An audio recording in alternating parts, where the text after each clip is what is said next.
পূজাচেরির সাথে আপনার কেমন সম্পর্ক? মানে দিঘি এবং অপু বিশ্বাসের সাথে তো খুব ভালো সম্পর্ক, পূজাচেরির সাথেও কি আপনার ভালো সম্পর্ক? হ্যাঁ ডেফিনেটলি, ওকে তো দেখা হলে আমি যতবারই বলি যে আপনি কেমন আছেন, সবসময় বলে আপনি না তুমি বলবা। মানে ও খুবই সুইট, ও সবাইকে খুব আপন করে নেয়, তো এটা খুব ভালো লাগে। ওর সাথে হয়তো আমার কাজ কম হয়, বাট ও খুবই সুইট একটা মেয়ে। এক সময় বারিশা হক ভ্যান থেকে 100 টাকা ড্রেস কিনেও পড়েছে, এখন বারিশা হকের ড্রেসের কি পরিমাণ, মানে কি পরিমাণ টাকার ড্রেস আছে, কি পরিমাণ টাকার মেকআপ আছে, কি পরিমাণ টাকার জুতা আছে? সবই মানে প্রমোশনের জন্য ফ্রি, কোনো কিছু কিনতে হয় না। আচ্ছা আজকে আপনাকে বিবেচনা করি, সবসময় তো বিবেচনা করি এবং ভালো লাগে, সবাই জানতে চায় বারিশা হক কি পরে আছে, আজকে আমার জানতে ইচ্ছে করছে ড্রেস পিয়ার না, এটা হচ্ছে একটা ডিজাইনার আমার জন্য বানিয়েছে, ওদেরও কোম্পানির সাথে আমার চুক্তি হয়েছে। কিছু কিছু প্রোগ্রামে গেলে আমি ওদের ডিজাইন করা ড্রেস পরবো।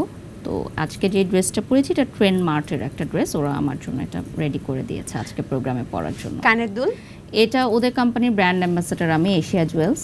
তো ওরা হচ্ছে জুয়েলারি আমাকে পাঠিয়ে দেয় একসাথে, 100-200টা জুয়েলারি দিয়ে দেয়, ওগুলো আমি পড়তে থাকি বিভিন্ন ইভেন্টে, এবং এটা আমাদের কন্ট্রাক্টেই লেখা আছে যে ওদের জুয়েলারিগুলো পরে আমাকে বিভিন্ন প্রোগ্রামে যেতে হবে। আচ্ছা আমরা ব্র্যান্ডের নামগুলো উল্লেখ না করি কারণ আমাদের তো আর টাকা দিচ্ছে না। যাই হোক, আপনার হাতে গোল্ডের ঘড়ি আছে আজকে? না না না, গোল্ডের ঘড়ি নাই, তবে ডায়মন্ড আছে। ডায়মন্ড একটু জানতে চাই, এটা কি মানে? না, এটা আমার নিজেরই কেনা। এটা আপনার কেনা? হ্যাঁ, আমি তো নিজেও কিনি। গোল্ডের ঘড়িও তো আমার কেনাই ছিল, ওটা তো মানে এত মানে এক্সপেন্সিভ জিনিস তারা আমাকে ফ্রি দিয়ে দিবে না। হ্যাঁ, ওদের কোম্পানির যখন আমি প্রমোশন করি তখন তো ডেফিনেটলি আমাকে আমার পারিশ্রমিক দিয়ে থাকে। আপনাকে আইফোন 16 প্রো ম্যাক্স হচ্ছে গিফট করে দেয়, আবার সেটার জন্য প্রমোশনের জন্য টাকাও দেয়, আপনাকে কেন ডায়মন্ডের ব্রেসলেট দিবে না? কি বলেন আপনি? হয়তো দিবে। আচ্ছা হ্যাঁ, একটা ডায়মন্ড কোম্পানি আমাকে পিয়ার দেয়, ওদের কোম্পানির আমি ব্র্যান্ড অ্যাম্বাসেডার, বাট আমি না ওটা পরবর্তীতে যেটা চিন্তা করলাম যে এত এক্সপেন্সিভ জিনিস আমি ক্যারি করব, ওটার জন্য আমাকে একটা বডিগার্ড রাখতে হবে। মানে ওরা ডায়মন্ডের সেট পাঠাবে, ডায়মন্ডের জুয়েলারি পাঠাবে, এভরিথিং।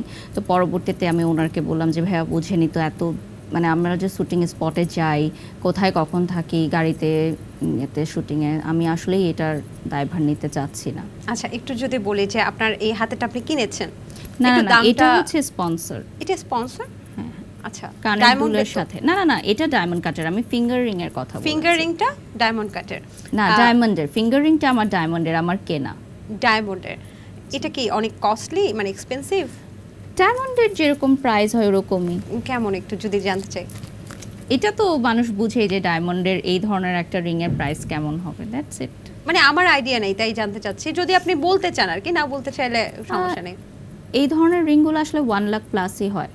আচ্ছা আচ্ছা, এটা কি ভাইয়া গিফট করেছে নাকি? না, এটা আমি নিজেই কিনেছি, এবং আমি রিসেন্টলি আরেকটা কিনবো, কারণ এটা নভেম্বর মাস। নভেম্বর মাস মানেই হচ্ছে আমার জন্মদিন, এবং নভেম্বর মাসে আমি আমাকে ধুমধাম অনেক গিফট করি।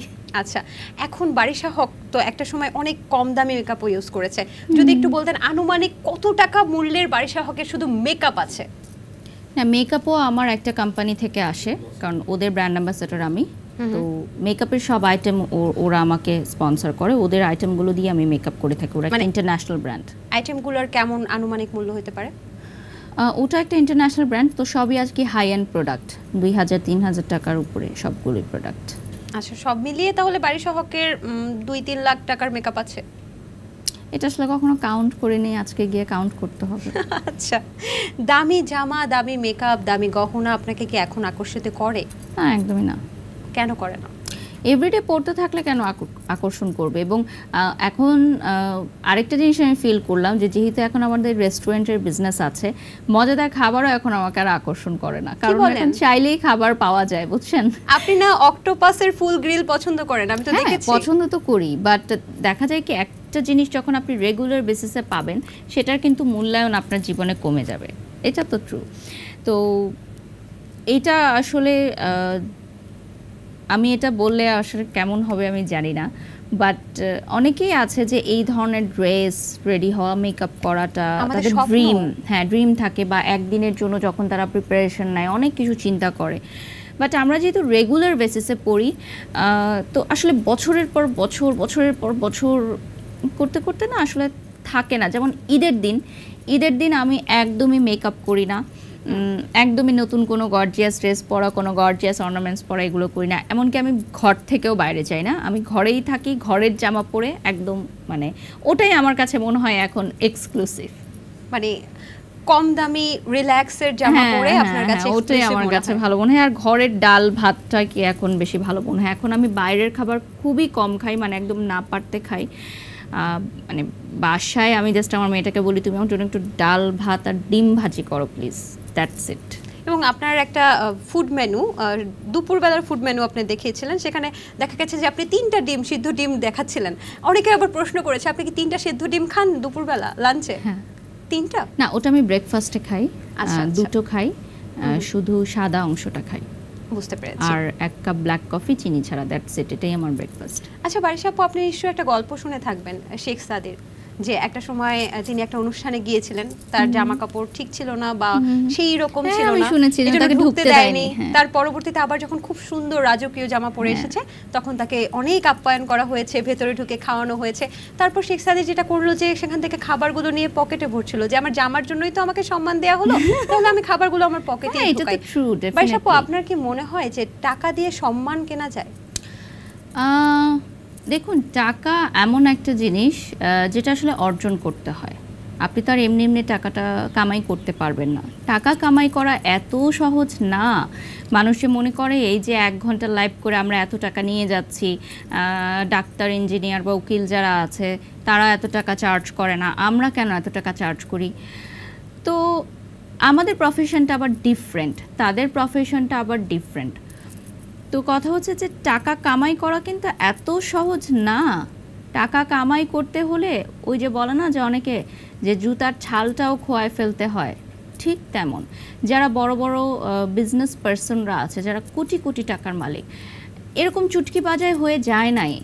আমি এরকম অনেক বিগেস্ট বিজনেস পার্সনদের সাথে কথা বলেছি, যাদের স্টার্টিংটা যদি আপনি শুনেন আপনি পুরো অবাক হয়ে যাবেন যে এই মানুষটা একদিন এভাবে স্ট্রাগল করেছে। তো ওটা কিন্তু কেউ শুনে না, ওটা কিন্তু কেউ জানে না, শুধু দেখে যে সে দামি গাড়িতে চড়তেছে, ব্র্যান্ডেড কাপড় পরতেছে। বাট এই পর্যায়ে আসতে গিয়ে তার যে কি পরিমাণে স্ট্রাগল করতে হয়েছে, কতদিন তাকে না খেয়ে থাকতে হয়েছে, হ্যাঁ ডেফিনেটলি আমি করেছি। বাট আমার চেয়েও আরও অনেক কষ্টের জীবন অনেকেরই আমি শুনেছি। বিভিন্ন বড় বড় গ্রুপ অফ ইন্ডাস্ট্রির মালিকদের সাথে যখন আমাদের বিভিন্ন মিটিং থাকে বা যখন কোনো গেট টুগেদারে দেখা হয়, তখন আমরা শুনি এই ধরনের কথাগুলো। আমি শুনতে চাই, আমি জিজ্ঞাসা করি যে আচ্ছা আপনার শুরুটা কিভাবে ছিল এরকম, কারণ আমি এগুলোতে অনেক বেশি ইন্সপায়ার্ড হই আর এবং এগুলো থেকে অনেক কিছু শেখার আছে বলে আমি মনে করি। আমরাও শুনতে চাই। আমি যতটুকু শুনেছি একসময় আপনার গাড়ি ছিল না, আপনি বাসে যাতায়াত করতেন এবং একসময় বাসে থেকে ধাক্কা মেরে ফেলেও দেওয়া হয়েছিল। না, আমি যখন বাসে যাওয়া আসা করতাম তখন কিন্তু বাসে হিউজ মানে মানুষ কেন ছিল, কারণ তখন এই যে অ্যাপ কোম্পানিগুলো আসে নাই না, এখন কমেছে, কারণ এখন ওই যে অ্যাপে ডাক দিলে ওই যে কি গাড়ি না। বারিশা আপু, আপনি হয়তো জানেন না, এখনো এমন বাসের যাতায়াতের রুট আছে যেখানে হাজার হাজার মানুষ ডেফিনেটলি। বাট আপনি সেই সময়ের কথা চিন্তা করেন যখন এই ধরনের অ্যাপ আসে নাই, তখন কি ধরনের মানে ভিড় থাকতো বাসে। মানে আমার তো মানে মনে হতো যে আমি 2-3 ঘন্টা আগে বের হতাম যে আমি বাসে সিট পাবো কিনা বা বাসে উঠতে পারবো কিনা, যে আমি টাইমলি, কারণ তখন আমি টাইম মেনটেন করতাম, তখন আমি খুবই টাইম মেনটেন করতাম।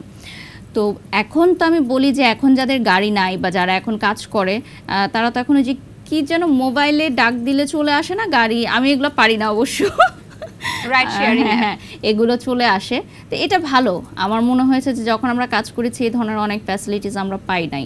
তো অনেক রাতে যখন শুটিং শেষ হতো আমাদের কিন্তু অনেক কষ্ট হতো যাওয়া আসা করতে, কারণ আমি সবসময় মনে করি যে একা সিএনজিতে বা ট্রাভেল করার চেয়ে যদি আমি এমন একটা জায়গায় যাই বা বাসে উঠি যেখানে অনেক মানুষ আছে, সেটা আমার জন্য বেশি সেফ মনে হতো। তো আমি সবসময় পাবলিক ট্রান্সপোর্টে যাওয়া আসা করার চেষ্টা করতাম, মানে যখন অনেক রাত হয়ে যেত। হ্যাঁ, আর মাঝে মধ্যে দেখা যেত যখন অনেক লাগেজ থাকতো, অনেক জিনিস থাকতো, তখন হচ্ছে সিএনজি দিতাম। কিন্তু যেদিন সিএনজি দিতাম ওই দিন মনে হতো যে এই টাকাটা চলে গেল, এই টাকা দিয়ে আরো 2টা ড্রেস কিনতে পারতাম, আরে কেন শেষ হয়ে গেল টাকাটা। আগে তো পিআর পেতেন না, নিজের ড্রেস নিজে কিনতে। হ্যাঁ, তখন তো নিজের ড্রেস নিজেকেই কিনতে হতো। আচ্ছা, তো যে প্রশ্নটা ছিল টাকা দিয়ে কি আসলে সম্মান কেনা যায় কি যায় না? হ্যাঁ, ডেফিনেটলি কেনা যায়, কারণ আবার এমন কিছু সম্মান আছে যেটা কখনো টাকা দিয়ে কেনা যায় না। যেমন রিসেন্টলি আমি একটা বাচ্চাদের স্কুলে বিচারক হিসেবে গেলাম। ওখানে ছোট ছোট বাচ্চাগুলো এসে যখন আমাকে সালাম করছিল, তখন আমার কাছে ফিল হলো যে এই সম্মানটা আসলে আমি কোটি টাকা দিয়েও কখনো কিনতে পারবো না। সেটা আমার কাছে অনেক স্পেশাল ফিল হয়েছে। তো আসলে দুটোই বোথ। টাকা দিয়ে কি ভালোবাসা কেনা যায়? যেটা কেনা যায় ওটা কখনো রিয়েল লাভ হয় না, আর যেটা রিয়েল লাভ সেটার জন্য কখনো টাকা পয়সা দরকার হয় না। তবে হ্যাঁ, যখন আপনি সংসার জীবনে যাবেন তখন ডেফিনেটলি আপনার একটা মিনিমাম অ্যামাউন্ট অফ মানি তো দরকারই হবে আপনার সংসারটা চালানোর জন্য। আপনার মেয়ের নাম এইজেল। হ্যাঁ, আপনি কি জানেন দীপ্ত টিভির একটা তারকের সিরিয়ালের নাম ছিল এইজেল? হ্যাঁ, আমার শাশুড়ি মা তো ওটা দেখেই আমার মেয়ের নাম রেখেছে। আসলে হ্যাঁ, এটা আমি আজকে বললাম, এটা এর আগে কখনোই বলা হয় নাই। তো উনি ওই সিরিয়ালের বিগ ফ্যান ছিলেন এবং উনি ওই সিরিয়ালটা দেখতেন। তো আমার মেয়ে যখন পেটে ছিল তখন আমরা এ দিয়ে নাম ফাইন্ড আউট করছিলাম, কারণ ওর বাবার নামটা এ দিয়ে শুরু হয়। তো পরবর্তীতে বাবার নাম না সীমান্ত? আলভি রায়হান সীমান্ত। সো ফার্স্ট অক্ষরটা দিয়ে বাবার নামের প্রথম অক্ষর দিয়ে মেয়ের নামটা রাখতে চাচ্ছিলাম। তো আমি তো নাম পাচ্ছিলামই না খুঁজে। পরবর্তীতে আমার শাশুড়ি মা এই নামটা চুজ করলেন এবং সাথে সাথে আমরা সবাই পছন্দ করলাম, কারণ এটা খুবই ডিফারেন্ট এবং খুব কম শোনা যায় এই নামটা। আর এই নামের মানে মিনিংটাও খুব সুন্দর, গিফট অফ গড। তো পরবর্তীতে ওটাই রাখা হলো। কিন্তু আফসোস হচ্ছে যে আমার মেয়ের নামটা সঠিকভাবে উচ্চারণ করতে পারে খুব কম মানুষ, আমি নিজেও মাঝে মধ্যে পারি না। যাক বাবা, একটা বিষয় ভালো লাগলো যে দীপ্ত টিভির তারকের ডাবিং সিরিয়াল দেখে আপনার বারিশা হকের মেয়ের নাম রাখা হয়েছে। এই জন্য আমার শাশুড়ি মাকে ধন্যবাদ, কারণ আসলে সিরিয়াল তো ওভাবে দেখা হয় না আমাদের, বাট উনি দেখেন, তো উনি ওখান থেকে নামটা আসলে পিক করেছেন। আচ্ছা, আপনি বাংলাদেশের প্রথম প্রেগনেন্ট একজন নারী হিসেবে র্যাম্পে কাজ করেছেন, তাই না? জি। তো ওই অভিজ্ঞতাটা কেমন ছিল? আসলে মেয়েকে নিয়েও তো এখন দেখতে পাচ্ছি র্যাম্পে হাঁটেন মাঝে মাঝে, বিষয়টা কেমন লাগে? বিষয়টা খুবই দারুণ ছিল। তবে মজার ব্যাপার ছিল যে আমি খুব কনফিউজ ছিলাম যে র্যাম্পে যেহেতু সবসময় হাই হিল পরে হাঁটতে হয়, তো আমি যেহেতু প্রেগনেন্ট, আমি কি হাই হিল পরে হাঁটবো? তো প্রথমে আমি একটা হিল শু পরেই গেছিলাম। পরবর্তীতে ব্যাক স্টেজে ছিলেন টুম্পা মা, মানে আমি ওনাকে মাই বলি, কারণ উনি হচ্ছেন আমার খুবই শ্রদ্ধেয় এবং টুম্পাপুর কাছ থেকে আমি অনেক কিছুই শিখেছি। আপনি অ্যাডলফকে আবার পাপা বলেন, এটার কথাটাও জানবো। না, আগে বলতাম, এখন বলি না। বলেন না? না। আর ভালোবাসার জায়গা থেকে তো বলাই যায়। উনিও আমাকে শোবিজ ইন্ডাস্ট্রিতে যখন আমার স্টার্টিং ছিল, উনি আমাকে অনেক কাজ দিয়েছেন এবং ওনার মাধ্যমেই আমার আসলে মডেলিংয়ের কাজ শুরু করা। অ্যাডলফ খানের কথা বলছি। এখন বলেন না কেন? কারণ আমি বেশ কিছু জায়গায় দেখেছি যে ওনার আমার প্রতি যে মনোভাব সেটা আসলে পজিটিভ না। তো পরবর্তীতে আমি এই জিনিসটা আসলে অ্যাভয়েড করে গেছি, আর এটা নিয়ে আমি আসলে কথাও বলতে চাই না।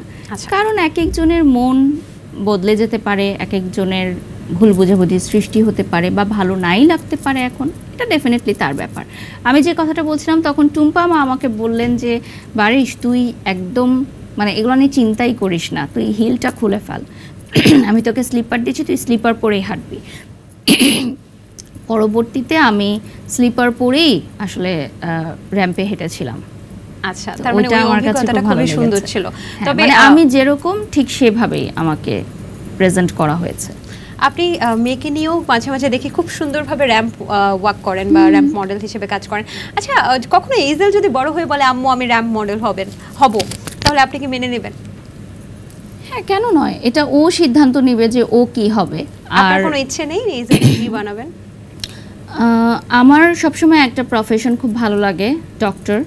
কারণ ডক্টর হচ্ছে একটা মানুষের না, যখন সে অসুস্থ হয় তখন কিন্তু সে আর কোনো কিছু চিন্তা করে না। আমরা বলি না যে অবশ্যই উপরে আল্লাহ তাআলাই হচ্ছে সৃষ্টিকর্তা, যিনি হচ্ছে একটা মানুষের প্রাণ দিতে পারবে, প্রাণ নিতে। কিন্তু যে সিচুয়েশনটা আমরা থাকি যে ডক্টর প্লিজ আমার রোগীটাকে আপনি বাঁচান, তো এই কথাটা কিন্তু অনেক বড় একটা কথা।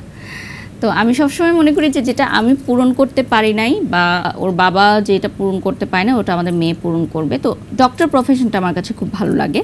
আর এজেলও দেখি খুব ইন্টারেস্টেড, ডক্টর সেট নিয়ে এসে তার নানুকে, তার দিদিকে হচ্ছে ট্রিটমেন্ট করায়, হ্যাঁ দাদা কাশলে ট্রিটমেন্ট করায়। তো আমি এটা দেখি যে ওর মধ্যে ইন্টারেস্ট আছে, তো আমি বলি যে মামুনি তুমি কি হতে চাও? তো আমি শুধু ডক্টর হতে চাই। আচ্ছা তাহলে ডক্টর হলো কাকে কাকে ট্রিটমেন্ট করবে? শুধু দিদিকে ট্রিটমেন্ট করবে, মানে ওর দাদিকে ট্রিটমেন্ট করবে, আর কাউকে ট্রিটমেন্ট করবে না। মানে এটা আমার কাছে খুব মজা লাগে। তো এটা আসলে ওর উপর ডিপেন্ড করে যে ও কি হতে চায়। এবং যেমন আমি যে সেক্টরে কাজ করছি ব্র্যান্ড প্রমোটিং, এটাও কিন্তু আমি কখনোই ভাবি নাই যে এই সেক্টরে আমি কাজ করব, কারণ এই সেক্টরটা তখন আসেই নাই। তো যতক্ষণে বড় হবে ইনশাল্লাহ তখন তো দেখা যাবে আর অন্য অন্য অনেক সেক্টর ক্রিয়েট হয়ে গেছে, সেগুলোতে হয়তো কাজ করতে পারে। বাড়ির সহগ কি বাচ্চাকে প্রপারলি টাইম দিতে পারে কাজের প্রেশারে? না, আমি সবসময় মনে করি যে বাচ্চাকে প্রপারলি টাইম দেওয়াটা হচ্ছে ডিপেন্ড করে আপনি যেটুকু সময় দিচ্ছেন সেটুকু আপনি প্রপারলি দিচ্ছেন কিনা। এখন 24 ঘন্টা আপনি বাচ্চার সাথে আছেন, কিন্তু বাচ্চার সাথে আপনার বন্ডিং তৈরি হয় নাই, বা বাচ্চা ব্যথা পাইলো বা কী খেতে পছন্দ করলো বা কোথায় যেতে পছন্দ করছে এটা আপনি জানেন না। সো এটা কোনো মানে কি বলবো যে এই বন্ডিংয়ের কোনো মানে নাই। আবার আমার সাথে যেমন আমার মেয়ের যে বন্ডিংটা, যেমন আমি কাজে আসার আগে যদি ওকে বলে যাই যে মামুনি আমি এখন লাইভ করতে যাচ্ছি, তুমি লক্ষ্মী হয়ে থেকো, আমি আবার রাতের বেলা আসবো, তুমি এইগুলো খাবে, এইগুলো দেখবে, সো ও কিন্তু আন্ডারস্ট্যান্ডিং ওভাবে। সো এটা আসলে এক একটা বাচ্চার সাথে না এক একটা মায়ের বন্ডিংটা ক্রিয়েট হয়ে যায়। যেমন ও ঘুরতে অনেক পছন্দ করে, তো আমি ওকে বিভিন্ন জায়গায় জন্য নিয়ে যাই, আমরা একটা লম্বা ভ্যাকেশনে দেশের বাইরে চলে যাই, ও ঘুরতে পছন্দ করে, তো ওটা আমি প্রায়োরিটি দিই যে ঠিক আছে। যেমন আমি ঘুরতে পছন্দ করি না, আমি রেস্ট নিতে পছন্দ করি। আমার কাছে মনে হয় যে আমি ঘুরতে গেলে আরও বেশি টায়ার্ড হয়ে যাচ্ছি, লাগেজ প্যাক করো, ঘুরতে যাও। আর যখন আমরা সাধারণত দেশের বাইরে যাই দেখা যায় যে এত বেশি ফ্যাসিলিটিস তো থাকে না, এত বেশি হেল্পিং হ্যান্ডস থাকে না, সব নিজেকে করতে হয়। তো পরবর্তীতে আমার কাছে মনে হয় যে আমি এসে আরও টায়ার্ড হয়ে গেলাম, এবং আসার পর আবার অনেক টাইট স্কেজুয়ালের কাজ থাকে, রেস্ট হয় না। বাট ওর জন্য আসলে ঘুরতে যাওয়াটা মানে বাচ্চা পছন্দ করে। এত শিডিউল জটিলতার মধ্যে আসলে রেস্ট নেওয়ার সময়টাই পান না। আমরা যতটুকু জানি যে সীমান্ত ভাইয়াকে আমরা অনেকভাবে চিনি, তিনি এখন রেস্টুরেন্টের বিজনেসও করছেন। তবে একটা বিষয় কিন্তু অনেকেই জানে না, যেটা হচ্ছে সীমান্ত ভাইয়া একজন, বা আপনার হাজব্যান্ড, তিনি কিন্তু একজন মিউজিশিয়ানও, আমি যদি ভুল না করে থাকি, তার একটা ব্র্যান্ডও আছে, তিনি গিটারও বাজাতে পারেন, তবলা কি বাজাতে পারেন? আচ্ছা, তার ব্যান্ড সম্পর্কে যদি কিছু বলতেন। ও হচ্ছে একটা মিউজিক ব্যান্ড, এটা ওর একদম স্কুল লাইফ থেকে ছিল, ওরা স্টেজ শো করতো। তো পরবর্তীতে হচ্ছে ওইটা কন্টিনিউ তেমন একটা করে না, কারণ এটাতে অনেক সময় দিতে হয়। ও যেহেতু মিউজিক সেক্টরে যায় নাই, ও বিজনেস সেক্টরে চলে আসছে, তো ওটাতে মাঝে মধ্যে যায়, ওরা প্র্যাকটিস করে, ওদের ওই বন্ডিংটা আছে, ওটা আমার ভালো লাগে এবং অ্যাপ্রিসিয়েট করি আমি। তো আমার মেয়ে কয়েকদিন আগে গিটার দেখে অবাক হয়ে গেছে, যেটা কি এত বড় একটা জিনিস, এটাতে কি হয়, এটা কিভাবে বাজায়। তো পরবর্তীতে আমার মেয়েকেও গিটার বাজানো শেখাচ্ছিল, ও খুব ইন্টারেস্ট ফিল করলো। বাহ, চমৎকার। আচ্ছা, সব কিছুতেই তো বাড়ি সহ আসলে টাকার বিনিময় ছাড়া তো কিছু হয় না, কিন্তু স্বামীর রেস্টুরেন্টের প্রমোশন করছেন, সেখানে টাকা নিচ্ছেন তো ঠিকঠাকভাবে? না, ওটা তো আমারও অংশীদার আছে, মানে আমরা তো জয়েন্ট বিজনেস করছি। আর যেটা হচ্ছে ওর এভিয়েশন কোম্পানি, ওটা হচ্ছে ওর পার্টনারশিপ, ওখানে আমার পার্টনার নাই, বাট আমি ওদের কোম্পানির ব্র্যান্ড অ্যাম্বাসেডর, এবং সেটার জন্য একটা বড় অঙ্কের টাকা অলরেডি আমাকে অ্যাডভান্স করা আছে প্রমোশনের জন্য। স্বামীর এভিয়েশন কোম্পানির প্রমোশনেও বাড়ি সহক টাকা নিচ্ছেন। তবে বাড়ি সহক আমরা দেখেছি যে গত জন্মদিনে বাড়ি সহক এভিয়েশন কোম্পানির হেলিকপ্টার দিয়ে পুরো জায়গাটা ঘুরিয়ে দেখিয়েছে। ওটা আমার হাজবেন্ডের সারপ্রাইজ ছিল। আচ্ছা, না আমি জানতাম না, আমার হাজব্যান্ডের একটা সারপ্রাইজ ছিল। তো পরবর্তীতে আমি মানে ও যখন আমাকে বলেছে যে এয়ারপোর্টে যাব, আমরা রেডি হব, তো তখন আমি ভেবেছি যে হয়তো মানে কি হতে পারে, মানে আমি আসলে বুঝে উঠতে পারছিলাম না যে কোথাও কি যাব, আবার মেয়েকে রেখে যাচ্ছি। আমি বলছিলাম যে আমরা যদি কক্সবাজার যাই বা চিটাগং যাই তাহলে মেয়েকে নিয়ে কেন যাচ্ছি না। তো পরবর্তীতে দেখলাম যে একটা হেলিকপ্টার জয় রাইড ওরা অ্যারেঞ্জ করেছে আমার জন্য। বাহ, চমৎকার। একটু যদি এভিয়েশন কোম্পানি সম্পর্কে বলতেন, আসলে এটা দিয়ে কি আসলে যে কেউ হেলিকপ্টারে ঘুরতে পারবে এরকম কিছু? হ্যাঁ, আমাদের হচ্ছে জয় রাইডটা জনপ্রতি ৫,০০০ টাকা। তো এটা খুবই ভালো একটা অফার। এটা হচ্ছে 10 মিনিটস একটা জয় রাইড থাকে। যে কোনো স্পেশাল দিনে আসলে আপনি প্রিয় মানুষকে সারপ্রাইজ করতে পারেন। আবার পুরো হেলিকপ্টারও চাইলে আপনি রেন্ট নিতে পারেন। আর আমাদের হেলিকপ্টার বাংলাদেশে ফার্স্ট টাইম হচ্ছে সেন্ট মার্টিনে ল্যান্ড করার পারমিশন পেয়েছে, এবং এটা হচ্ছে সেনাবাহিনীদের সাথে একটা যৌথ একটা কোলাবোরেশনে আমরা এই কাজটা করছি। সো এটার জন্য আমরা অনেক এক্সাইটেড, এবং ইনশাল্লাহ আমাদের এন্ড অফ নভেম্বর হচ্ছে রাইডগুলো স্টার্ট হয়ে যাবে।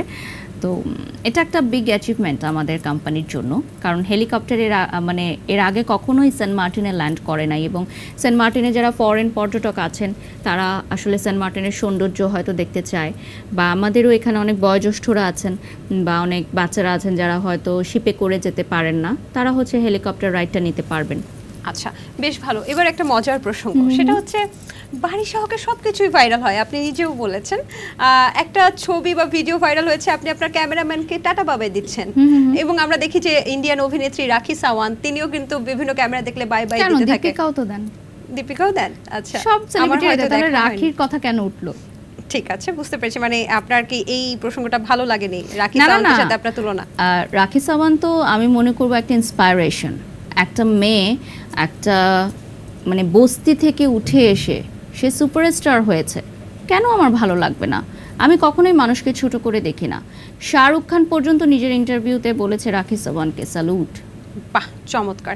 তো আপনি ক্যামেরাম্যানকে নিজের, অনেকে জিজ্ঞেস করে মজা ছলে যে নিজের ক্যামেরাম্যানকে টাটা বাই বাই দেওয়ার কি আছে? তুমিও দাও, তোমাকে কে মানা করেছে? তুমিও একটা ক্যামেরাম্যান নিয়ে আসো, ক্যামেরাম্যানের পেমেন্ট করো, সেও তোমাকে টাটা বাই বাই দিয়ে ভিডিও করে দিবে।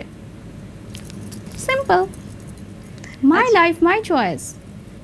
বাহ, চমৎকার। জেলাস না হয়ে নিজে কিছু করো, তাহলে তুমিও টাটা দিতে পারবে, সেটাও ভাইরাল হবে। ওকে, আপনাকে অনেকে কারিনা কাপুরের রেপ্লিকা বলে, কেন বলে? সেটা তো তারা বলতে পারবে, আমি দেখেছি এই জিনিসটা। আবার বাংলাদেশের কারিনা কাপুর, গরিবের কারিনা কাপুর, ও মাই গড। আপনাকে তো গরিবের নীতা আম্বানিও বলে, এবং বলে যে আপনি নাকি নেকলেস পরেন, আপনি নিজেও দেখিয়েছেন নেকলেস পরেন নীতা আম্বানির, ইভেন চুলের কালার করেন নীতা আম্বানির মতো। আপনি কি আসলে গরিবের নীতা আম্বানি নাকি বড়লোকের নীতা আম্বানি? না, বিষয়টা কি, না আমি এখন পর্যন্ত আমি বলবো যে আমি খুবই সাধারণ, আমি সাধারণই থাকতে চাই। বাট আমার ক্যামেরার সামনে যে লাইফটা আমি দেখাই, এটা ডেফিনেটলি আমার প্রফেশনের জন্য। আমি আমার পার্সোনাল লাইফে আমি বাসায় যখন থাকবো এভাবে রেডি হয়ে এভাবে দামি গহনা দামি ড্রেস পরে থাকবো না ডেফিনেটলি। সো আমার প্রফেশনাল লাইফ এবং পার্সোনাল লাইফের মাঝখানে একটা বিরাট একটা লাইন আছে যেটা কেউ ক্রস করতে পারবে না।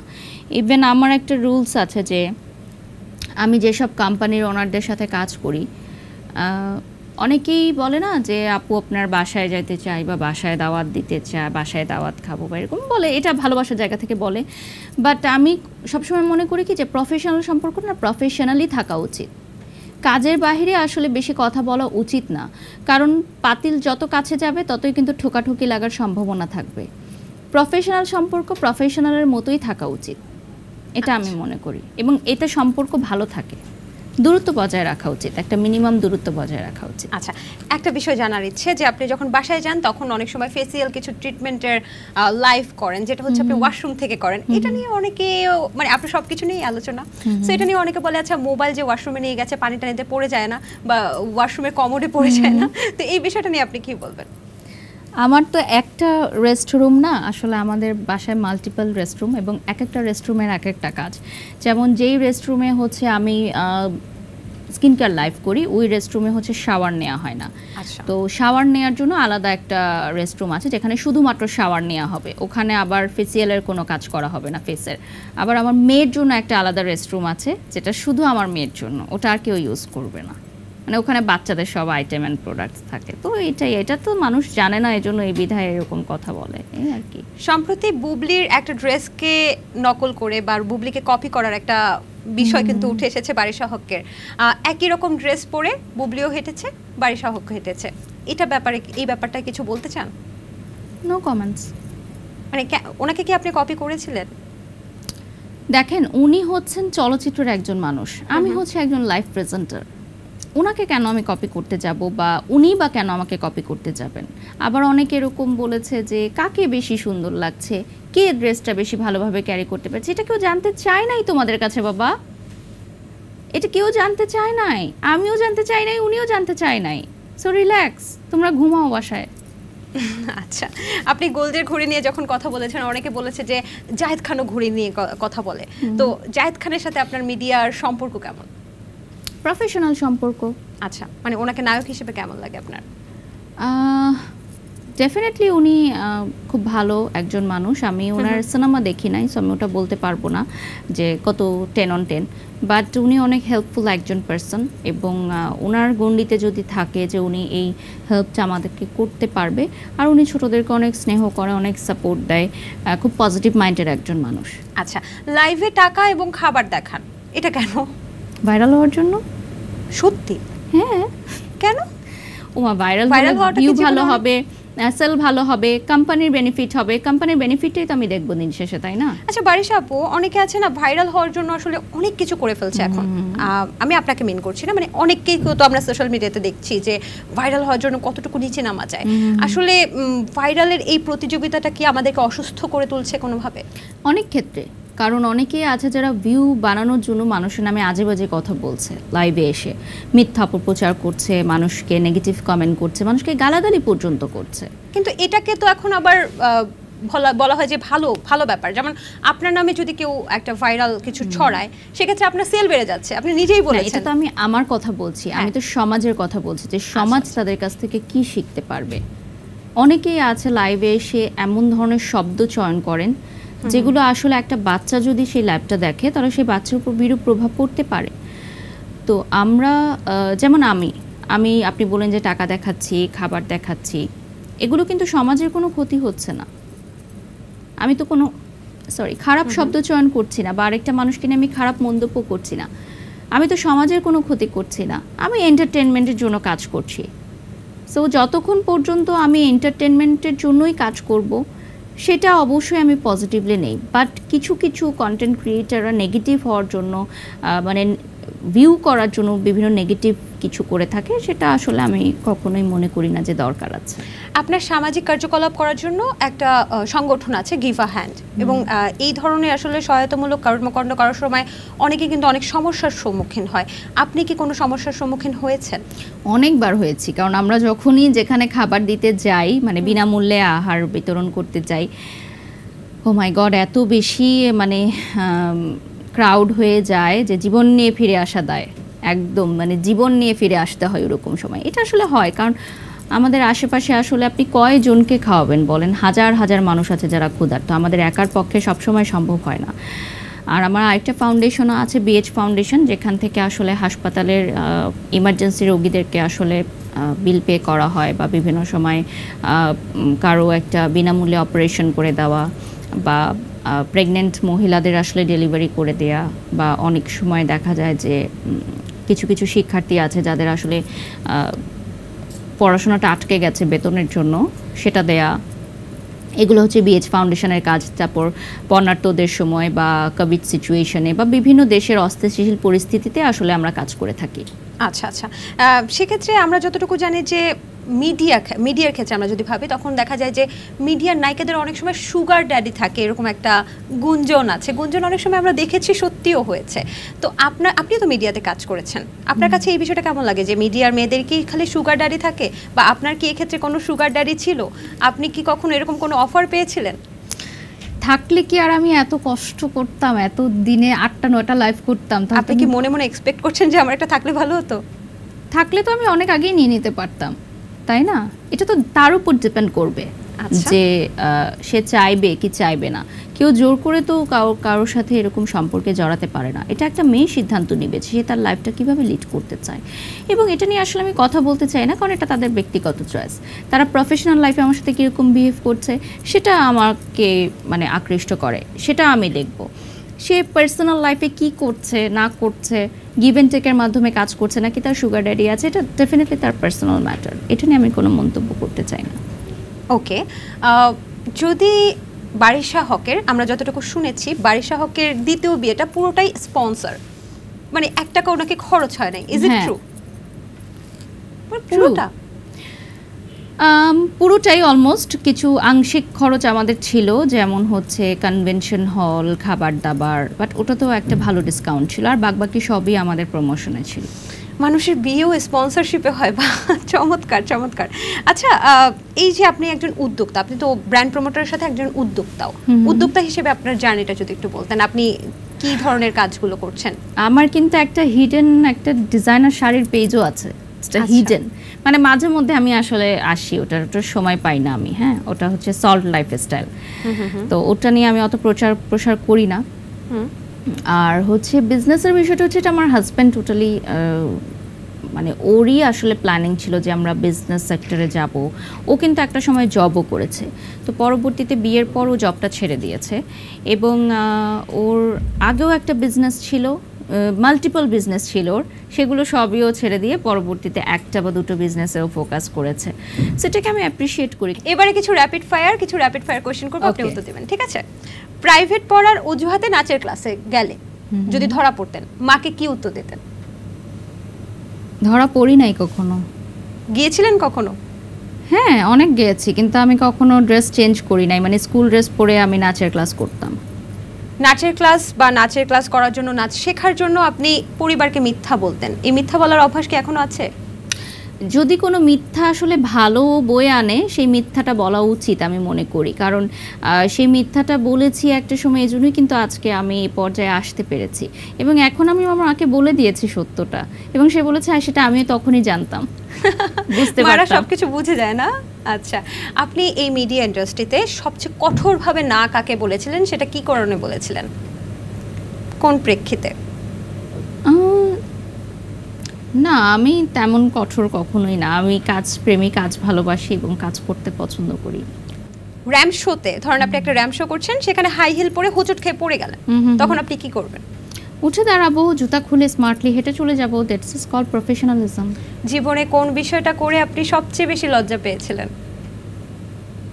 না, আমি মনে করি লজ্জা পাওয়ার কিছু নেই, প্রত্যেকটা জিনিসই আসলে শেখার আছে, এবং আমি ভুলগুলো থেকে শেখার চেষ্টা করি যাতে পরবর্তীতে আমি জিনিসটা শুধরে নিতে পারি। কোনো কিছুতে লজ্জা পাননি? লজ্জাকে কবর দিয়ে আসলে এখানে কাজ করতে আসছি। মানে মিডিয়া ইন্ডাস্ট্রিতে কাজ করতে হলে নির্লজ্জ হতে হয়? ডেফিনেটলি। এত মানুষের ট্রোল আপনি কিভাবে নেবেন? তাহলে আপনি লজ্জায় মরে যাবেন। নিজের উপর পড়ে যাচ্ছে কিন্তু বারিশা আপু। হ্যাঁ, নিজের উপর পড়ে যাচ্ছে মানে এই যে আমিও তো মিডিয়া ইন্ডাস্ট্রিতে আছি, তাহলে কি আমিও নির্লজ্জ নাকি? সবাই তো এক না। আচ্ছা আচ্ছা, সবাই তো আমি না। তাহলে কি আপনি নির্লজ্জ? আমি তো বললাম যে আমি আমার লজ্জাকে কবরে দিয়ে তারপর এখানে কাজ করতে আসছি, কারণ আমি হচ্ছে ক্যামেরার সামনে কাজ করি। আমি যখন একটা লাইভ করি, আমি প্রোডাক্ট নিয়ে কথা বলি, আমার মাথায় এতগুলো স্টাডি থাকে, এতগুলো নলেজ থাকে, তখন হচ্ছে লাইভে কমেন্ট উঠতে থাকে, এত বাজে বাজে কমেন্ট। আমার মেয়েকে নিয়ে, আমি যখন প্রেগনেন্ট ছিলাম তখন একজন কমেন্ট করছে, আমি দোয়া করি তোর পেটের বাচ্চাটা যাতে মরে যায়। আমি লাইভ কন্টিনিউ করতেছি। দর্শক, আপনারা শাড়ি দেখতে পাচ্ছেন, শাড়িটার দাম এত, স্ক্রিনশট নিয়ে অর্ডার করেন। So what? ওখানে কমেন্ট করছে, আমি দোয়া করি আপনার পেটের বাচ্চাটা যাতে মরে যায়। আমার তখন 7+ মান্থ রানিং। আপনি কমেন্টটা পড়েছিলেন? হ্যাঁ। আরেকটা কমেন্ট আসছিল, দোয়া করি তোর পেটের বাচ্চাটা যাতে প্রতিবন্ধী হয়। তো আমি সেই কমেন্টটা পড়েছি যে আজকে একজন মা হিসেবে আমি বলবো দীপ্ত টিভি চ্যানেলে, যে প্রতিবন্ধী যারা হয় বা অটিস্টিক যে বাচ্চারা হয়, তারাও কিন্তু সন্তান, এবং তাদেরকেও হচ্ছে তাদের মারা যে পরিমাণ ভালোবাসা দেয়, যে পরিমাণ আগলে রাখে, আমার মনে হয় আমিও আমার মেয়ে এজেলকে এতটা আগলে রাখতে পারি নাই। আমি অনেক মাদের সাথে কথা বলেছি যাদের বাচ্চারা হচ্ছে ফিজিক্যালি অটিস্টিক বা মেন্টাল কোনো ডিসঅর্ডারের মধ্যে দিয়ে যাচ্ছে। সেসব মাদের জীবনটা কিন্তু একদম স্ট্রাগলের মধ্যে দিয়ে বড় হয়, কিন্তু তারা যে পরিমাণ ভালোবাসা দেয় বাচ্চার জন্য, সেটাকে আমি স্যালুট জানাই। তখন আমি লাইভে বলেছিলাম যে আপনি যে কমেন্টটা করলেন যে দোয়া করি তোর পেটের বাচ্চা যাতে প্রতিবন্ধী হয়, সে যদি প্রতিবন্ধীও হয় আমি তাকে ঠিক ততটাই ভালোবাসবো। That's it. রিলেশনশিপে থাকাটাকেই একটা অ্যাডিকশন। হ্যাঁ, এই অ্যাডিকশন থেকে বের হয়ে আসাটা কিন্তু অনেক বড় একটা চ্যালেঞ্জ, যেটা থেকে আমি বের হয়ে আসতে পারছি, বাট এটার জন্য আমাকে প্রায় 12 থেকে 14 বছর অপেক্ষা করতে হয়েছে। আপনি এখনো কি তাকে ভালোবাসেন? প্রথম ভালোবাসা কি ভোলা যায় না? ভুলতে চাই না, বাট ভালোবাসি না, ডেফিনেটলি না। শাকিব খান নাকি আরফান নিশো? শাকিব খান। উপবিশ্বাস না শবনম বুবলি? No comments. কেন? এটা এখন বললে এটা ভাইরাল হবে। আপনি তো চানই আপনার সবকিছু ভাইরাল হোক। না, আমি কখনোই চাই না, এটা অটোমেটিক্যালি হয়ে যায়। আমি চাই না, আমি চাইলে তো মানে আমি ওই ধরনের মানে অ্যান্সার দিতাম যেটা আসলে ভাইরাল হওয়ার মতো বা এরকম নেগেটিভ কথা বলতাম। আচ্ছা, তাহলে উপবিশ্বাস নাকি দিঘি? ধরেন একটা নৌকার মধ্যে আপনারা দুজন উঠলেন, যে কোনো একজনকে বাঁচাতে পারবেন, আপনি কাকে বাঁচাবেন? উপবিশ্বাস নাকি? No comment. সবসময় আমি দেখেছি বারিশা আপু কখনোই উপবিশ্বাস এবং দিঘি যখন একটা র্যাপিড ফায়ারে থাকে কখনোই নো কমেন্টস। আজকে আপনাকে বলতেই হবে, বলেন। না, একদমই না, দুজনই আমার খুব কাছের এবং আমি সবসময় মনে করি যে আসলে ভালোবাসার জায়গাটা থেকে আমি আসলে কখনো এটা বলতে পারবো না। ফারিন না মেহজাবিন? No comments. মানে এইটা কিন্তু ঠিক না বারিশা আপু, এটা একটা না, খেলা। দুজনের সাথেই আমার কাজ হয়েছে এবং তারা অসম্ভব স্নেহ করে আমাকে, সো আমি আসলে কখনোই চাই না যে আমার উত্তরের কারণে কেউ আসলে কষ্ট পাক। ওকে, আচ্ছা, মেকআপ রুমে যদি আয়না ভেঙে যায় আপনি কিভাবে মেকআপ করবেন? আমার অনেকগুলো আয়না আছে ব্যাগে, মিড, স্মল, বিগ, সো একটা না একটা বের করে দিব। র্যাম্পে হাঁটার সময় আপনি কোন সেলিব্রিটির স্টাইল ফলো করেন? অনেকেই আছে আমাদের ইন্ডাস্ট্রিতে যারা খুব ভালো হাঁটেন, বাট আমি তাদের মতো একদমই হাঁটতে পারি না, তো ফলো করেও কোনো লাভ নাই, কারণ আমি তাদের মতো হাঁটতে পারি না। জীবনে যা হতে চেয়েছিলেন তাই কি হতে পেরেছেন? আমি জীবনে হতে চেয়েছিলাম একজন গুড হাউসওয়াইফ। হ্যাঁ, অনেস্টলি আমার কাছে মনে হতো যে আমার বিয়ে হবে, আমার সংসার হবে, আমার বাচ্চা হবে, আমি খুব সুন্দর একটা ছোটোখাটো একটা সংসার চালাবো। বাট দেখেন আমার রিজিক আমাকে কোথায় নিয়ে এসেছে। তো সব সময় আমি মনে করি যে আসলে মানুষ যা চায় আল্লাহ তার চেয়ে দ্বিগুণ ফিরিয়ে দিতে পারে, জাস্ট ভরসা রাখতে হবে যে আমার সৃষ্টিকর্তা আমার জন্য ভালো কিছুই লিখে রেখেছেন। আচ্ছা, যদি বারিশা হক মিডিয়াতে না আসতো, বারিশা হক কি করতো? হাউসওয়াইফ হতো, আর কোনো প্রফেশনে যেত না? আমি আসলে জার্নালিজম নিয়ে লেখাপড়া করেছিলাম, তো হয়তো ক্যামেরার পেছনে কাজ করতাম। ওকে, তার মানে বারিশা হকের হাউসওয়াইফ হওয়ার একটা সুপ্ত বাসনা ছিল জীবনে। হ্যাঁ, ওটা তো আমি এখনো হতে পারি, কারণ আমি আমার সংসারকে গুছিয়ে রাখতে পছন্দ করি। আমি এমন না যে কাজে ব্যস্ত থাকি বলে সংসারের কোনো খবর নাই, এরকম মেয়ে আমি না। আমার একদম টু দি পয়েন্ট সব কিছু হতে হয়, এবং এটা আমার হাজব্যান্ড অনেক অ্যাপ্রিসিয়েট করে, আমার বাসায় সবাই আমাকে খুব অ্যাপ্রিসিয়েট করে যে আমি শত ব্যস্ততার মাঝেও আমার অন পয়েন্ট থাকে সব কিছু, একদম এদিক ওদিক নড়চড় হবে না কোনো কিছু। ব্রেকআপের আগে সেই সম্পর্কের নাম থাকে বয়ফ্রেন্ড, ব্রেকআপের পর সেই সম্পর্কের নাম কি হয়? এক্স বয়ফ্রেন্ড, শেষ। আচ্ছা, এটা কোনো প্রশ্ন? পিআর, সেটার ফুল মিনিং কি? আপনারা তো পিআর পান অনেক কিছু। Public relationship. বাংলাদেশি হিসেবে প্রথম iPhone 16 pro max user Barisha Haque নাকি মাহি আপু? বোথ, দুজন হতেই পারে। এখন উনি সিঙ্গাপুর থেকে কিনেছেন, আমি বাংলাদেশে বসে পেয়েছি, দ্যাটস ইট। এটা নিয়ে আসলে মানে এমন কিছু না যেটা একটা অ্যাওয়ার্ড জয়ী একটা প্রশ্ন। জীবনে অনেক কিছু করার আছে ভাই, জাস্ট অ্যান আইফোন। আচ্ছা, সেই আইফোনটাও তো মনে হয় আপনার অ্যাসিস্ট্যান্ট ইউজ করে। হ্যাঁ, ওর কাছেই এখন, আমার কাছে আপনি ইউজ করেন না? বারিশা হক আইফোন 16 প্রো ম্যাক্স নিজে ইউজ করে না, অ্যাসিস্ট্যান্টকে দিয়ে ইউজ করে না। ও তো আমার ছবি ভিডিওগুলো করে, ও আমার ছোট ভাইয়ের মতোই, ও আমার সাথেই থাকে, এবং ওকে আসলে আমি সবসময় বলি যে আমার দুইটা ফোনই ওর দায়িত্বে থাকে, আমার টাকা পয়সা ও রাখে, ও ট্রাস্টের জায়গাটা চলে আসছে আসলে। দিঘির সাথে আপনার হাজবেন্ডকে রোমান্টিক শুট করতে দেখেছি আমরা, তবে নেক্সটে যদি আপনার হাজবেন্ড কারোর সাথে শুট করে সেটা কোন নায়িকাকে আপনি নেবেন? এটা তো আসলে যারা, হ্যাঁ, যে কোনো একটা নাম। ও আচ্ছা, আমি আপনাকে অপশন দিতে পারি, বুবলি নাকি মাহিয়া মাহি? মাহিয়া মাহি ওর ডিরেকশনে কাজ করেছে, বুবলি ওনার ডিরেকশনে কাজ করেছে, সো দুজনের সাথে ওর কাজ হয়ে গেছে, বাট ও ডিরেক্টর হিসেবে ছিল। যে কোনো একজন, মানে ও এটা তো যে আসলে ডিরেক্টর হবে সে বলে দিবে, সে চয়েস করে দিবে। আপনি ধরেন ডিরেক্টর? না, আমি ডিরেক্টর হতে চাই না, এত গুণ আমার নেই। আচ্ছা, ব্র্যান্ড প্রমোটার হিসেবে যদি আপনি মার্কেটিং করেন ক্রমানুসারে, তাহলে কাকে কত নম্বরে রাখবেন? আমি কয়েকটা নাম বলছি। Barsha Chowdhury, brand promoter glamorous gallery by মাহির ওনার মাহি, উদ্যোক্তা, উনি কিন্তু ব্র্যান্ড প্রমোশনও করছেন। আমি ওনাকে একজন উদ্যোক্তা হিসেবেই চিনি। আচ্ছা, উনি পাশাপাশি ব্র্যান্ড প্রমোশনও করছেন। অবন্তী আপু এবং তনি আপু, যদি ক্রমানুসারে আপনি টনি আপু কিন্তু ব্র্যান্ড প্রমোশন করেন না, উনি কিন্তু একজন উদ্যোক্তা। ওনার আচ্ছা। সাথে আমার সেদিন মেকআপ রুমেও কথা হয়েছে, যে ওনার কাছে অনেক প্রমোশনের অফার আছে, বাট রিসেন্টলি উনি মনে হয় এখন প্রমোশন শুরু করেছেন, বাট আমি সেটা এখনো দেখিনি। তো আমি যদি আসলে মার্কিং করতে যাই সেক্ষেত্রে আমি অবন্তীকে 1-এ রাখবো, দেন হচ্ছে বর্ষা চৌধুরী, দেন মাহি, দেন টনি। বাহ, আপনি আপনার হাজবেন্ডকে বিয়ে না করলে দুবাইয়ের শেখকে বিয়ে করতেন, ইজ ইট ট্রু? নেভার। আচ্ছা, বারিশা এফবি থেকে সর্বোচ্চ কত টাকা আয় করে? আসলে ডলার আমরা পেজ থেকে এক একটা সময় এক এক রকম, মানে এক এক মাসে এক এক রকম থাকে, 1 লাখের উপরে থাকে ম্যাক্সিমাম মাসিক। আচ্ছা, বারিশা থেকে বারিশ হওয়ার গল্পটা একজন জ্যোতিষবিদ বলেছেন দেখে তিনি বারিশা থেকে বারিশ হয়েছেন, ইজ ইট ট্রু? না, এরকম না। আমি আসলে ওই কথাটাও মাথায় রেখেছিলাম, পরবর্তীতে আমি দেখলাম যে বারিশা থেকে বারিশ নামটা উচ্চারণ করতে বা মানুষের ডাকতে সুবিধা হয়, তো পরবর্তীতে আসলে শর্ট নিকনেম হয়ে গেছে বারিশ, দ্যাটস ইট। আচ্ছা, আপনার দিনের সর্বোচ্চ ইনকাম কত? ও মাই গড, এটা আমি কখনো কাউন্ট করে দেখি নাই। আনুমানিক? না, এটা বলতে চাচ্ছি না। এমনিতেই মানে মানুষ এত বেশি মানে নেগেটিভ কমেন্ট করে, বা হয়তো তারা মনে করে যে এত টাকা কেন সে নিয়ে যাবে প্রমোশন করে, বাট আসলে বিষয়টা কি যে আমরা তো এর পিছনে অনেক বেশি শ্রম দিই।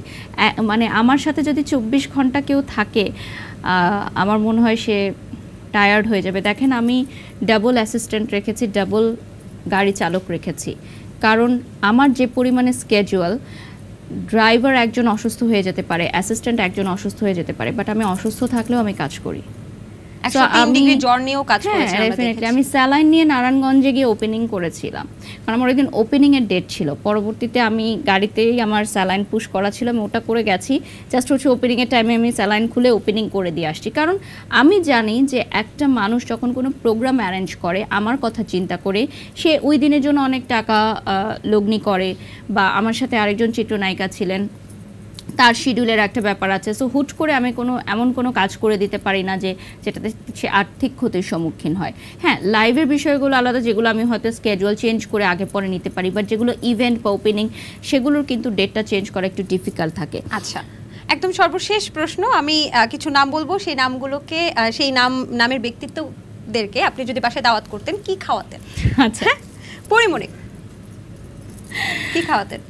ডেজার্ট কোনো আইটেম খাওয়াতাম, কারণ সে অনেক মিষ্টি। পুডিং। আচ্ছা, অপু বিশ্বাস? ওনাকে অনেকবার আমি খাওয়াইছি বাসায়। কি খাইয়েছেন? চিকেন পোলাও, এবং ওনার বেবির জন্য দিয়েছিলাম, কারণ জয় অনেক পছন্দ করে চিকেন পোলাও, এবং আমার মা চিকেন পোলাওটা রান্না করে একটু সাদা সাদা করে, তো ওটা পছন্দ করে। বুবলিকে? No comments. বুবলিকে কিছু খাওয়াবেন না বাসায় আসলে? আসলে আপুর সাথে আমার খুবই প্রফেশনাল সম্পর্ক, এখনও ওরকম সম্পর্ক হয়নি যে বাসায় দাওয়াত করার মতো। যদি হয় তাহলে অবশ্যই খাওয়াবো। কি খাওয়াবেন? কাচ্চি বিরিয়ানি। আচ্ছা, পূজা চেরিকে? ওকে দেখলে আমার মনে হয় যে ও খাওয়ার ব্যাপারে অনেক সচেতন, তো ওকে আমি কোনো সালাদ আইটেম বা স্যুপ খাওয়াবো। আচ্ছা, শাকিব খান? ও মাই গড, উনি তো বাসায় আসলে আমার মনে হয় যে আমি রান্না বাড়াই সব ভুলে যাব, খালি ওনাকে দেখব। হ্যাঁ, তো যাই হোক, তাহলে কিছু খাওয়াবেন না? কফি। কফি খাওয়াবেন শুধু? আই গেস, কারণ হচ্ছে আমি ওনার সাথে কফি এনজয় করতে চাই এবং ওনার ব্যাপারে জানতে চাই, ওনার স্ট্রাগল সম্পর্কে আমি জানতে চাই, শিখতে চাই, তো রান্না করে আমি সময় নষ্ট করব না ওই সময়। শাকিব খানের সাথে কফি এনজয় করতে চান বারিশা? আচ্ছা, মেহজাবিনকে কি খাওয়াবেন? Orange juice. ওকে। মিম, বিদ্যা সিনহা মিম? আপু খাসি অনেক পছন্দ করে, একবার আমরা নিয়ে গেছিলাম। হ্যাঁ, ওনার জন্য আস্ত খাসির ডালা নিয়ে গেছিলাম আমরা আমাদের রেস্টুরেন্টের পক্ষ থেকে, তখন আপু বলেছিলেন যে ওনার খাসির মাংস অনেক পছন্দ। দেখি ও তো মাঝে মধ্যেই খায়, এবং মাঝে মধ্যে আপনার বাসায় এসে খায়? হ্যাঁ, ও আমার একদম ফ্যামিলির মতো, মানে ওকে হয়তো স্ক্রিনে অনেকেই চিত্রনায়িকা বা ওই হিসেবে দেখে, বাট ওকে আমি একদমই ছোট বোনের মতো এবং অনেক আদর করি। আর দিঘির বাসায় আমাদের যাওয়া হয় যখন তখন, ও অনেক মজার রান্না করে আমাদের জন্য, ও নিজেও খুব ভালো রান্না করে, এটা অনেকে জানে না। ও ও খুব ভালো রান্না করে। আমি অবাক হয়ে যাই যে এত ছোট বয়সে এত রান্না শিখে গেছে মাশাল্লাহ। আর ও আমার বাসায় আসলে তো একদম বাংলা আইটেম সব ওর জন্য রান্না রেডি থাকে, ও খুব আনন্দ করে খায়। আমি বলি তুমি খাও। মাহি আপুর জন্য যে কোনো চাইনিজ ফুড আমি করতে পারি। ওকে, আমরা একদমই অনুষ্ঠানের শেষ প্রান্তে, তবে দর্শক যেহেতু ব্র্যান্ড প্রমোটারকে এনেছি, ব্র্যান্ড প্রমোটারকে আজকে গান শোনাবে? ঠিক আছে, ব্র্যান্ড প্রমোশন করে দেখাবে, তাই না? তাহলে ব্র্যান্ড প্রমোশন করার জন্য আপনার পাশে একটা বালিশ আছে, সেই বালিশটাকে আপনি সেল করে দেখান। আমি একজন উদ্যোক্তা, আমি আপনার কাছে বালিশটা দিয়েছি যে আমার এই বালিশটাকে সেল করে দেখান, প্রমোশন করে দেখান। প্রিয় দর্শক, এখন যেটা দেখতে পাচ্ছেন না, বিউটিফুল কুশন, এবং এইটা কিন্তু আপনাদের ঘরের সৌন্দর্য বৃদ্ধি করবে। পাশাপাশি আপনারা সোফা সেটের সৌন্দর্য বৃদ্ধি এবং বিভিন্ন কালারে পেয়ে যাবেন, বিভিন্ন সাইজে পেয়ে যাবেন। সো অর্ডার করতে হলে আমাদেরকে স্ক্রিনশট নিয়ে অর্ডার করতে পারেন। এছাড়া যাদের পিঠের ব্যথা রয়েছে তারাও কিন্তু পিঠে দিতে পারেন, বসতে পারেন। যাদের অনেক সময় দেখা যায় যে বাড়িতে বিভিন্ন কালারের সোফা সেট আছে, সো বিভিন্ন কালারের অর্ডার করে রাখবেন। যখন আপনার বাসায় অতিথি আসবে তখন সেগুলো চেঞ্জ করে দিতে পারেন। আর এই কুশন কভারগুলো কিন্তু খুবই রিজনেবল প্রাইসে আপনি পেয়ে যাচ্ছেন দীপ্ত টিভিতে। সো এখানে চলে এসেও পারচেস করতে পারেন, স্পট পারচেস, দেখে শুনে হাতে নিয়ে বসে তারপর অর্ডার করতে পারবেন। আফা, আমার যদি ইচ্ছে করে যে ওখানে জায়েদ খানের ছবি লাগাতে পারবো না? হ্যাঁ, সেটাও পারবেন। আপনার যে কোনো পছন্দের হিরো বা হিরোইনের ছবি আপনি কাস্টমাইজ করে এখানে প্রিন্ট করতে পারবেন, সেটাও আমরা করে দিব। এবং সেই বালিশে ঘুমিয়ে আপনি তাকে নিয়ে স্বপ্নও দেখতে পারবেন। এটা কিন্তু খুবই সুন্দর ছিল, এবং ব্র্যান্ড প্রমোটার যে সবসময় ব্র্যান্ড প্রমোশনের কাজটা খুব ঠিকঠাকভাবে করে, এটা কিন্তু আজকে আমরা প্রমাণ পেয়েছি। এই জন্য আপনার জন্য একটা গিফট কিন্তু রেখেছি। এত সুন্দর র্যাপিড ফায়ার খেলেছেন, পাশাপাশি আপনি এত সুন্দর প্রমোশন করে দিলেন বালিশটার, আল্লাহই জানে কতগুলো পিস বিক্রি হয়। এই যে আপনার জন্য দীপ্ত প্লের পক্ষ থেকে সুন্দর একটা গিফট। Okay, thank you. অনেক ধন্যবাদ আমাদের প্রোগ্রামে আসার জন্য। আপনার কেমন লেগেছে এসে? খুবই ভালো লেগেছে, সবসময় ভালো লাগে। দীপ্ত টিভি খুব ভালো লাগার একটি চ্যানেল, সো ভালো লেগেছে। And thank you so much Samriddhi. Thank you so much for coming. দর্শক, এই ছিল দ্য টক রুমের আজকের আয়োজন। আশা করছি আপনাদের পুরো আয়োজন অনেক বেশি ভালো লেগেছে, অনেক বেশি এনজয় করেছেন। আগামী পর্বে আমরা আবারও কোনো সেলিব্রিটি গেস্ট নিয়ে কিন্তু হাজির হয়ে যাব। সে পর্যন্ত ভালো থাকুন, সুস্থ থাকুন এবং দ্য টক রুমের সাথেই থাকুন।